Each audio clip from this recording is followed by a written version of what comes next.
All right, welcome back to episode number 10, where we're podcasting not from a plane, but from a hangar, or better yet, an office immediately adjacent to one. Anyway, today's episode is going to star some friends of mine, and you'll remember one of them, Serena. She was from episode number 5. And we'll hear from another friend and a colleague of both of ours, and her name's Christina. Before we start, I want to give some credit and some thanks to the members of the Podcast Producers Club on Patreon. We have a new member. Let's welcome Brian Nathan Juarez. And I haven't met him in person, but he's a local guy, so thanks, man. And make sure to say hi next time you're on 18.6. And also Jeff Riolo. These generous guys, combined with other patrons out there, have really helped keep this thing on the air, so to speak. So I'm really grateful for their support. Some background for today's episode. It's September 23rd, 2017, and it's Girls in Aviation Day. Wait, don't I mean Women in Aviation Day? Nope.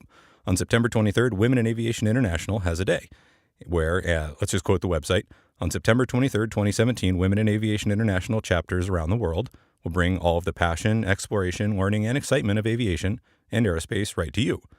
Across the Women in Aviation International network, plans are in the works for an extraordinary day of fun and inspiration.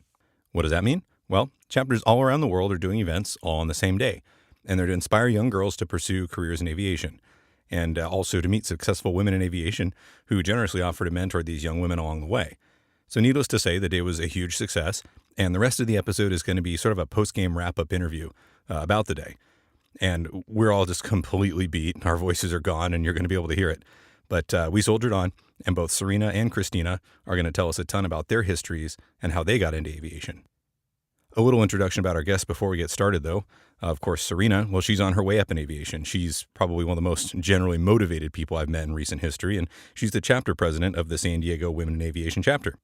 And she's doing public speaking events like this at age 24, which is pretty cool. And she's in the application process to become a naval aviator, and you're going to hear a really amazing story about how she came to that choice. And it involves a mutual friend of ours, but I won't spoil it now. You're just going to have to listen. And also we have Christina, and she's a new voice on the podcast. Christina's the vice president of the San Diego chapter, and she's an ATC friend and colleague of mine. And she has a pretty fun story about how she did a last-minute career change and how she talked her way into Embry-Riddle, although I won't hold that against her, and how she got involved in aviation. So she worked up in ATC and got a gig at the busiest TRACON in the world, which is SoCal TRACON here in San Diego. All right. Hey there. All right. You guys ready to start? We're ready. Okay, like so NPR. Yeah, just like NPR. No, here we He here looks we just are. as official as well. Yeah, do I look like I should be on NPR? All right, Super nerd. you get your own podcast. Anyway, okay, so it's September 23rd and 2017, and we are here at the Girls in Aviation Day, which you may remember from, was it 3 episodes ago, where we had that's Serena, and Hey you remember there. her from our meetup before, and we talked about how this day was going to come, and here it is. Here it is. And we are lucky enough to have the president and vice president of Hello. San Diego Women in Aviation. So Serena and Christina, welcome to the show. Thank you, Brandon. Thanks for having us. Yeah, welcome back. Okay, so take us through the day. This was a long day. We're all very tired and in need of refreshments. But, Absolutely. Thank you for being I'm on. craving that peanut butter stout we Yeah. had 3 months ago. We'll record that too, but we're going to do this one first. And anyway, so tell us about the day. All right. Well, it's been quite a few months of planning. As you know, I've been thinking about this for quite some time. And I will say, to start off, everything ran so much smoother than I thought. And, we had the occasional hiccup, volunteer didn't make it or someone was late. Got terribly stuck at work. But everything turned out so smoothly. And what we were just talking about pre-recording was being a leader and planning this kind of event is really just preparing your people, and things just kind of pan out naturally. And I was very impressed with everyone that helped me today. I don't feel like I really did anything except for walk around and talk to people. Everyone else did everything, and that was the coolest part of the day. And, the girls really seemed like they had a good time. So for all you listeners out there, what we did actually was we had a 3.5 hour event at the Palomar Airport at Jet Source. And the girls arrived and they got their pink backpacks full of cool aviation stuff, and they got a t-shirt. And we had 10 local aviation organizations here set up in the hangar, promoting their respective organizations. And girls got to go around, ask questions, and look at all the airplanes. Then the second hour of the event, we had a career panel, which Christina was able to speak on, as well as an aerospace engineer, a first officer for Virgin America, the Fallbrook and Ramona airport manager, and Second lieutenant in the Navy. Second lieutenant in the Navy, a helicopter pilot. So those ladies totally killed it, and they each got to go up and speak for about 10 minutes, tell their story about why they love aviation and how they got to be in the position that they're in. And I even nervously got to speak a little bit about my story, which was kind of cool. And then the last hour, we had a MH-60 helicopter fly in, land right next to the hangar, and do like a static display. And when the all-female flight crew came out, that was a pretty badass, proud moment for me to see all the girls pull off their helmet and like the ponytail came out, and I'm like, oh, that's pretty cool. So yeah, all the girls got to go in and tour the helicopter, and here we are. It went by pretty fast, but I think it was a huge success. Absolutely. It looked like all the girls that were here. How many were here? So we had about 65 girls and their parents show up. So we were looking at about 150 people total, including all the volunteers and organizations. Yeah, I saw everybody was leaving with a smile on their face, and it looked like it was a huge success. It was really cool. Okay, so what does it take? Obviously, you're the new president of this chapter, and Christina as the experienced vice president of the chapter. What is it like? Vice president for 3 years? Yep. Yeah, 3 So years. what's it like to set up something like this? I actually haven't been on the committee ever for Girls in Aviation Day. Well, it was about 1,000 emails. It was waking up every morning with a nearly full inbox, and a lot of Excel spreadsheets. But to actually execute the day, pretty nerve-wracking, but overall, I think planning it as well as we did was the most important part. Really giving ourselves enough time to get all the bits and pieces and all the puzzle pieces to fit together. Coordinating a helicopter flying with the Navy, that's a whole, couple of days of planning. Getting all the volunteers to commit.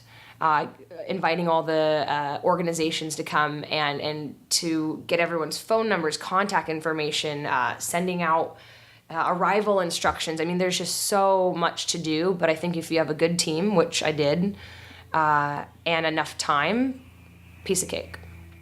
Okay, so we know about Serena, right? And you're going to tell us a really cool story in a little bit about a gift you got today, and maybe share a little bit of your talk that you gave to the girls. But before we do that, let's have Christina, who's not been on the podcast yet, tell us a little bit about her side of things. A little setup. You're a controller down at SoCal TRACON, and you have a little bit, or you have a lot of aviation background before that, and take that and go with it. Yeah, so the story I told of my path to this place, which I would say would be the top of the mountain, that I told to the panel today was that I always wanted to be a lawyer, even as a small child. They have dress-up days at school where you dress up like a hippie or you dress up, but they had a career dress-up day. And in the 3rd grade, I borrowed my ballet teacher's suit and I went as a lawyer because I always wanted to be a lawyer. That was my dream job. It had fabulous shoulder pads and it was 80s all the way. And it was my dream to be a lawyer. So I went to the College of Charleston and I majored in political science and then changed to classics, which is the study of ancient Rome and ancient Greece, because both of those are direct funnels into law school, basically. And then 2 years into being in school there, I got a job at a law office, being just an assistant in the front office. And I firsthand witnessed that new lawyers spend about 18 hours a day doing nothing but paperwork in cold, dark offices in the back, and it takes 10, 15 years before you aren't doing that, but you're still just doing paperwork all the time.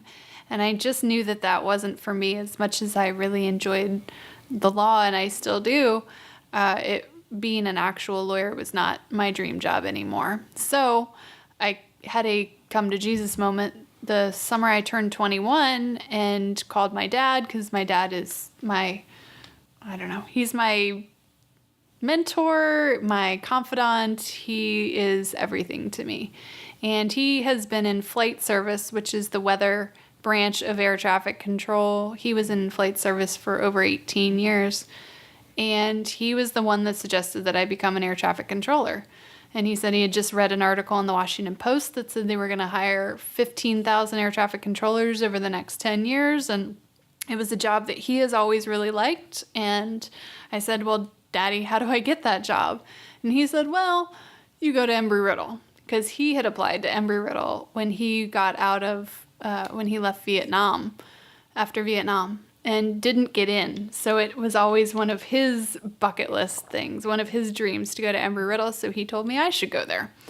And it was June when we decided this. So I got in the car 2 weeks later, 4th of July weekend, drove to Daytona Beach, and begged. I literally begged the admissions officer, because I was so far past the deadline, to let me in. And I said, I'm serious. I know what I want to do with my life. I will be a good student. And she did let me in. So 6 weeks later, I moved to Florida from South Carolina and started a very fun, it's airplane college. So everything's airplane related. You sit in the cafeteria and you talk about the new design of the F-22, because that's lunch conversation at pilot school. And it was very conducive to my airplane nerdness. And I got straight A's with 18 credits towards the end of my time there. And I did take the printout of those grades to the admissions counselor. And I said, see, you made the right decision. That's awesome. Yeah. So I graduated in 2007 in the spring and got hired by the FAA a few months later and went to Oklahoma City to do the initial training, which we all have to go through at the academy, the FAA Academy, and reported to Tallahassee Tower and approach control in December. So I reported on December 7th, Pearl Harbor Day of 2007, to Tallahassee Tower and approach control, and met one of my dearest friends, Bob Horn. He was my supervisor while I was there, and I still keep in touch with him 10 years later. And it took me about 2 years to fully train in the tower and then down in the radar room. And I think that's about average for your first facility. And it was an interesting environment. I was the only female when I left 5 years later. Even the cleaning person was a guy, and the secretary was a guy. I was the only female in the whole building of about 40 men. And that has its challenges, which I took to be just that, challenges, and definitely overcame what was expected of me, because Bart Countess, one of my early mentors, told me that in order to be considered the same as the boys, I would have to know more and be better than them. And he was right. In order to be considered the same, you have to actually be better.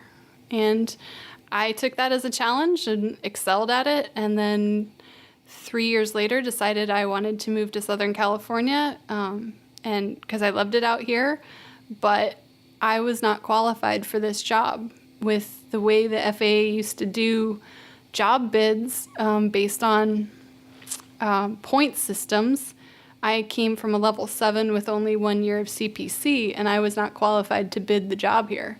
So I started to get my master's degree, because that would earn me 10 points from 1 year of master's degree. And I bought a plane ticket every 3 months for a year and a half. And I flew out here, and I sat at SoCal TRACON in one of the areas, and I talked to the chief, and I talked to the union president of the facility, and it eventually paid off. They eventually called me and offered me the job. And I showed up here 5 years ago next month and started training in the LA departures area.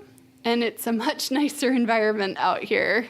There's a lot of women. It's very supportive. There's a lot of women in high positions in my building, and it's a breath of fresh air, honestly. And I enjoy going to work, and I enjoy my coworkers so much here. And I just feel super lucky to be able to work with the best of the best in the busiest approach control in the world, and know that every day, thousands of people get home to their loved ones because of what I do. It's amazing. Well played, by the way, getting in. It's a hard building to get into. There is no better thing you can do than face-to-face. If you want something, being in the building or meeting the people, that is the only thing. You can't research something on the internet and get a scope of, I wanted to be a lawyer, and I didn't know I didn't want to be a lawyer till I worked in a law office. Mm-hmm. And I wanted to be at SoCal TradeCon, and that was the way you get the job, is you show up and you prove to them that you are committed before they even ask you to be committed. Mm-hmm. That's really good advice. Instructing too. I am now the training lead for my area, which is very exciting. Well done. Congratulations. Well, it's not, I guess I'm not the lead. There's 3 of us that are sharing the job. We all have our own piece of the pie, and I don't want to do what those 2 do, and they don't want to do what I have to do. It works out perfectly then. It does. Okay, so how did you get involved then with women in aviation when you got here? So what I didn't know when I got to Embry-Riddle was that Women in Aviation gave me a scholarship without me ever having to apply. Any woman that went to Embry-Riddle got a scholarship. Wow. Yeah. It's still going on the aviation average of 20% female, which the FAA is, and Embry-Riddle was that or maybe even a little less. So in a school of 5,000 people, it's not very many women, but we all got scholarships from Women in Aviation. And they have the conference in Orlando every 4 years. So the 1 year that I was at school and it was in Orlando, I went to the conference because I had already had a membership number. They also paid for my membership while I was in school. So I just kept up with my membership and would attend the conferences because they were fun. They didn't have much for air traffic, unfortunately, but I'm a huge airplane nerd. So when I'm going into the Boeing talk on the 787, that is heaven for me. I'm in love. So I just love anything airplane related. So I would go to the conference a lot. And then we did not have a chapter in Tallahassee. So when I moved here, I immediately joined the chapter, and it was very small then. Their meetings were once a month at Montgomery Field in the conference room there, and there would be about 4 of us. And it was not much going on. And then Jill came in, and she kind of ramped things up a lot. And I knew that I could get involved with somebody like that at the helm, who had vision, who had experience, who wanted to go somewhere. And I wanted to help her go somewhere. And I've never been one who really enjoys being in charge. I am much more of the, in the tower. I never really liked working local. I liked working ground, because if you do a really good job at ground, you make locals' job easier, you make the radar room's job easier. But if you do a bad job at ground, you make everybody's job harder. If you don't put in the right information, it's all about laying the best foundation. And I knew as vice president, I could be the support that would make the president's job easier. And that's where I've always excelled. Sounds like you found the right thing. Yeah, and I'm losing my voice. And I will absolutely agree with Christina on that. When I took over as president, it was only because Christina refused to do it. Because and at the time, Jill, the former president, said to me, well, Christina won't be president. I said, well, why not? She'd be perfect. And Jill said, Serena, I'm going to tell you something right now about Christina, and I need you to just believe me, okay? I said, all right. Christina will be the world's most supportive and helpful and trustworthy vice president, but she's never going to be president. And I'll tell you right now, there's no one that I feel more supported by in this chapter than Christina. Like, when you need to get something done, she gets it done, and she does it better than anyone else could have done it. Better than I could do it, and better than she goes above and beyond. So I definitely think the vice president role sits well with you. And yeah, you're very right. So we pretty much got the dream team right here then, huh? We could conquer the world. Yeah. I'm pretty convinced. Yeah. Well, I'll tell you what, if this day was anything to go by, then I think so. This was a great day. Yeah. All right, so everybody got to go up there and say a lot of really neat stuff. And you spoke yourself. You gave a little talk yourself.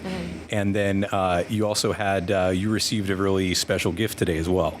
So maybe you could tell us just a little bit about what you said, since we didn't record your actual speech, and then tell us a little about the gift you received today.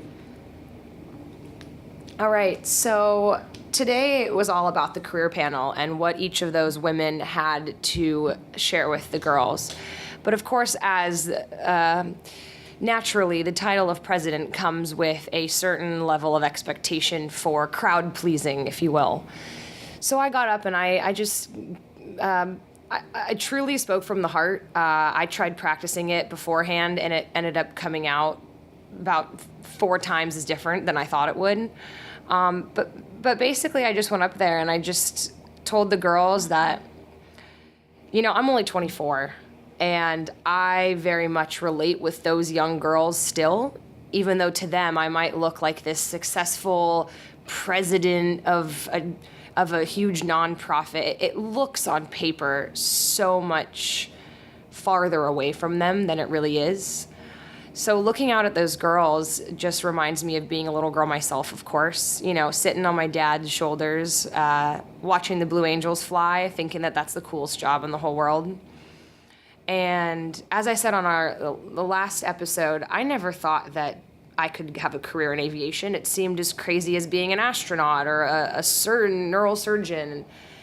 And what's awesome about organizations like Women in Aviation, and all the other organizations that joined us today, you know, Miramar College and the Civil Air Patrol, all these people are here to help make our dreams come true.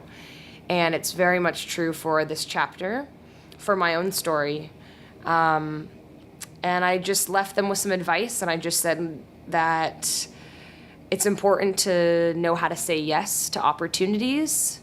And it's good to be a little afraid and nervous, because that means that you're progressing and you're working towards something that's going to be rewarding.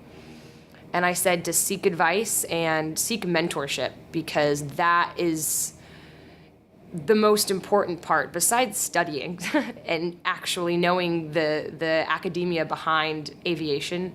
It's all about who you know and who wants to help you, because everyone wants to help you. But it's your responsibility to utilize those mentorship opportunities. Now, something that is one of the highlights of the day for me was when a gentleman by the name Chris came up to me. And I had actually met him a few months ago at a Palomar Airport Association meeting. And I met him briefly. We barely, I don't think we even exchanged information, but he got my name and knew that I was the new president of Women in Aviation. And turns out he was the guy that got me onto the U.S. Navy's Distinguished Visitor Program. And to kind of sum that experience up, it's basically leaders from different aviation organizations around the country are put on this wait list of approximately 3 years. And the Navy basically wines and dines you, transports you on a small cargo plane from San Diego, North Island, flies you out to an aircraft carrier. You get to experience a trap landing on the carrier, an overnight tour of the entire carrier. You meet everyone from the admiral, who we had coffee with, to the CO and the XO, who we had dinner with. And then when you depart, you take off on the same airplane that you landed. It's a C-2 Greyhound. They call it the COD, Carrier Onboard Delivery, because it's basically just the aircraft carrier's delivery plane. So we got to experience a catapult takeoff, which is where they hook up the landing gear to this steam catapult on the ship, and you go from 0 to, I believe, 160 miles an hour in 2 seconds. It basically feels like you are being shot forward on a roller coaster, and that's essentially kind of what it is. You go from 0 to 160, and then you're in the plane, and as soon as you leave the flight deck, it's like you're floating. I mean, it's really, I could go on and on about what a cool experience it was, but how this gentleman, Chris, ties into today. He approaches me after the event, after the career panel, and reintroduces himself. And of course, I thank him, and I said, "Hey, thank you so much for getting me on that Distinguished Visitor Program." And he said, "Hey, I have a gift for you." I had no idea what this could be. But he was a naval aviator himself, and he was very invested in me experiencing that program. I even followed up with him afterwards and just said, "Hey, thank you so much. I definitely want to fly for the Navy now." So he just told me today that he was so happy that I was going to be a naval aviator now, and he's happy that recruitment worked. And he said, "Yeah, I have a gift for you." And he said, "Serena, when you took off from the carrier, the plane's landing gear was attached to the catapult, and there's this little piece of metal that's in front, in the front wheel. And when you catapult off, it breaks off and it lands on the flight deck, and it usually gets thrown away." He somehow coordinated with someone on that ship to take that piece of metal and fly it back to Coronado Naval Air Station, and he picked it up, and today he hand delivered it to me and said, "This is the piece of metal that was on your very first catapult takeoff from your first naval aircraft carrier experience." But not your last. Yeah. So needless to say, I was in absolute tears. That was one of the most special gifts I've ever been given, especially by a stranger and especially by someone that truly has nothing to gain from making me happy or me being a naval aviator. He genuinely just wanted to give me that gift. So if there's anything that represents the aviation community more than that, then I'd be surprised, because that to me that's it. That's it. You're right. That's it. My favorite part of talking to people in the industry is hearing about how others affected the path of their own careers. What Chris did for Serena may well have been the largest turning point in her professional life. And like she said, he had literally nothing to gain from doing what he did, but because it was the right thing to do, her career path has now been positively affected in an immeasurable way. And she wasn't kidding. I went to take a short break, and when I came back, she was actually in tears over the gesture. You see, no one in aviation exists in a vacuum. And for anybody who's anybody in aviation, there's a string of people who guided and helped and mentored them to success along the way. Sure, you're ultimately the one in control of your own destiny, but no matter how strong and self-sufficient you might be, you're going to need someone along the way. And aviation's very much a who-you-know kind of place. As far as I'm concerned, you just can't know too many people. Before we go, I have one more story to tell, and I kind of debated sharing this one with you guys, but it bothered me enough that I figured it was worth it. And it's going to sound a little bit negative at first, but stick with me, because there's actually a really positive lesson kind of coming at the end, but I do have to tell the story to illustrate it. So during the event, as I was walking around, and actually it was right after witnessing the whole VIP carrier landing story unfold with Chris and Serena, I walked past a booth and I picked up on a side conversation, and all I could do was shake my head in disbelief as I listened. So there were some individuals, and they were pretty wrapped up in talking about some really petty company smack talk. You know the type. Every office has a couple. These are the ones that are always going to find something to complain about at their jobs. And, they're so deeply bothered by the fact that the company's trying to make money that they just can't stop talking about it. Well, that's what they were doing. And they were all wrapped up in this petty office drama and totally oblivious to the fact that things like the story we just talked about were occurring 20 feet away. I was blown away. Here are two women that are clearly bothered by being stuck in dead-end jobs, but they're just gossiping about petty nonsense. I felt a mix of frustration and also pity. I wanted to help them, but I didn't think these two would know what to do with the help, even if it was looking them straight in the eye. And that's the point. It literally was. Last I checked, we're standing in a hangar that's just packed full of successful industry professionals, and we're at an event that's geared toward fostering success for women in the aviation industry, right? These successful women have taken time out of their busy lives for the sole purpose of telling you exactly how not to be stuck in a dead-end job. And they're here to mentor you and me and really anybody who's willing to show up and ask. Anybody with a will to succeed is welcome, and these people ask for very little in return. And to see anybody standing there in the face of success just complaining about their own lack of it was something I had to see to believe. Anyway, I'm sorry to sound preachy or negative. I certainly don't want to. But this seemingly little thing was really a kind of a reality check for me. And I figured if I could share the story with all of you, I don't know, maybe somebody out there is feeling stuck in a dead-end job with dreams of flight, and they might be inspired to really go take some action. And if that person isn't sure where to start, well, I'd recommend events like this. You see, aviation's an industry where I'm constantly impressed with the generosity of the individuals involved to help the next generation. This stuff is complicated. There isn't really a special secret, though, and there's really nothing to hide. Sometimes it just takes a solid mentor to show us the ropes, and then we can go blaze our own trail. Just remember what's been done for you, and don't forget to pay it forward. Groups like Women in Aviation exist literally for this reason, and all you have to do is ask. I want to thank Women in Aviation International, and specifically Christina and Serena of the San Diego chapter, for giving me an all-access pass to this event. I want to thank JetSource at CRQ for providing a fantastic venue for the day. And if you're interested in getting in touch with Serena or Christina, the email address you're going to want is waisd.prez@gmail.com. And for the global website of Women in Aviation International, you can check out wai.org. And if you're interested in getting in touch with me, you can get in touch via the newly improved website, which of course is podcastingonaplane.com. And there you can email me directly, or you can find links to all the other social media, including Twitter, Instagram, Facebook, and Patreon. If you have suggestions for new show topics or individuals you want me to interview, social media you want me to share, say something. If you want to hear yourself on the podcast, send me an audio file and I'll do my best to get you on the air. If you find value in the podcast and you want to support the show, check out patreon.com/podcastingonaplane and you can see our future goals for the show and find out how you can become a valued supporter. And if money's tight, that's fine. Just head on over to iTunes maybe and leave a positive review.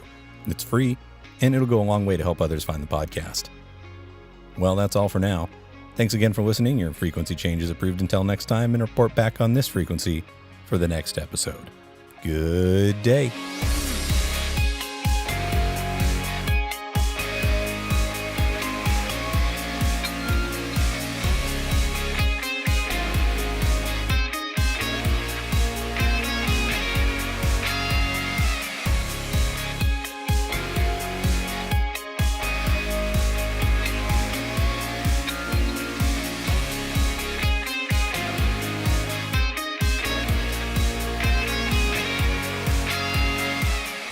The Podcasting on a Plane podcast is presented for entertainment purposes only. My comments and those of my guests, the website's content, and any of the social media, etc. are not part of my official responsibility as a controller or an FAA employee. The views and opinions you hear on the podcast are mine and those of my guests, and not necessarily that of the FAA. There is no nexus between Podcasting on a Plane and the FAA. Also, while I am a CFI, I'm not your CFI. Nor am I your mechanic, your doctor, your shrink, or your spouse. This podcast is presented for entertainment, camaraderie, and fun, but is in no way, shape, or form professional advice. It's not legal counsel, and it's definitely not flight instruction. If you are in need of professional advice, get some from somewhere more appropriate than a podcast, no matter how good this one may be.